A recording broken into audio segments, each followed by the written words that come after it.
আর কত দেখবেন অন্যের পিঠা বানানোর ভিডিও। একবার তো বাসায় ট্রাই করতেই পারেন, এতে করে আপনার একটা কন্টেন্টও হয়ে গেল, অন্যদিকে পিঠাটাও খাওয়া হয়ে গেল। আসসালামু আলাইকুম। আজকে আমি বানাতে আইছি কদম ফুলের পিঠা। কদম ফুল পিঠা বানানোর জন্য লাগবে পাকিস্তানি বাসমতি রাইস। এগুলো আমি এখন 10 মিনিটের জন্য ভিজিয়ে রাখবো। আর লাগবে নারকেল। নারকেলের একমালা আমার মেয়ে চারিপাশ থেকে কামড়িয়ে খেয়েছে। মেয়েকে আর কি বলবো, আমি নিজেই ছোটবেলায় এইভাবে নারকেল দাঁত দিয়ে কামড়িয়ে খেতাম। নারকেলগুলো আমি নারকেল কুড়ানি দিয়ে কুড়ে নিয়েছি। এখন পিঠা বানানোর জন্য নারকেলের পুরটা তৈরি করে নিচ্ছি। কড়াইতে খেজুরের গুড় দিয়েছি, তারপরে কুড়া নারকেলগুলো দিয়ে দিয়েছি। এরপরে গুড় আর নারকেল একসাথে ভালোভাবে নেড়ে চেড়ে নেব।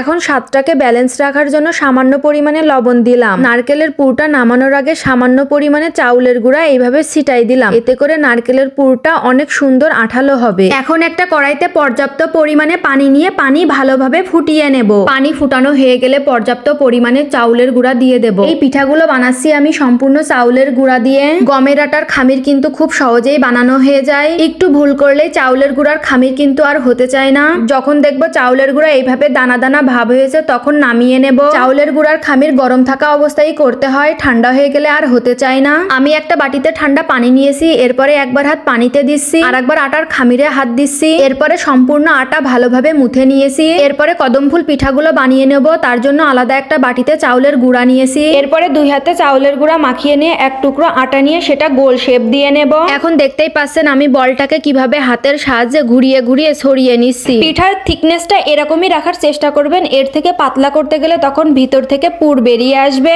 এখন এর ভিতরে নারকেলের পুরটা দিয়ে দেব। এরপরে চারিপাশ থেকে মুখ চেপে দিয়ে আবারও একটা গোল শেপ দিয়ে নেব। একই নিয়ম ফলো করে আমি সবগুলো কদম ফুল পিঠা বানিয়ে নেব। এর মধ্যে আমি অনেকগুলো পিঠা বানিয়ে নিয়েছি। এখন যে চাউলগুলো ভিজিয়ে রেখেছিলাম ওইগুলো পানি ঝরিয়ে নেব। বলগুলো চালের মধ্যে ঘুরিয়ে ঘুরিয়ে বলের গায়ে চাউলগুলো লাগিয়ে নিচ্ছি।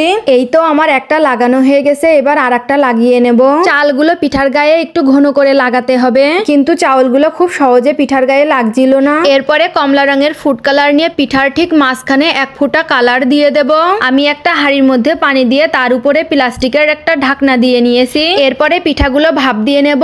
আর আমি পিঠাগুলো কিভাবে ভাপ দিয়ে নিচ্ছি আপনারা একটু দেখে নেন। ঢাকনার উপরে পাতলা একটা কাপড় দিয়ে তারপরে পিঠাগুলো দিয়ে দেব।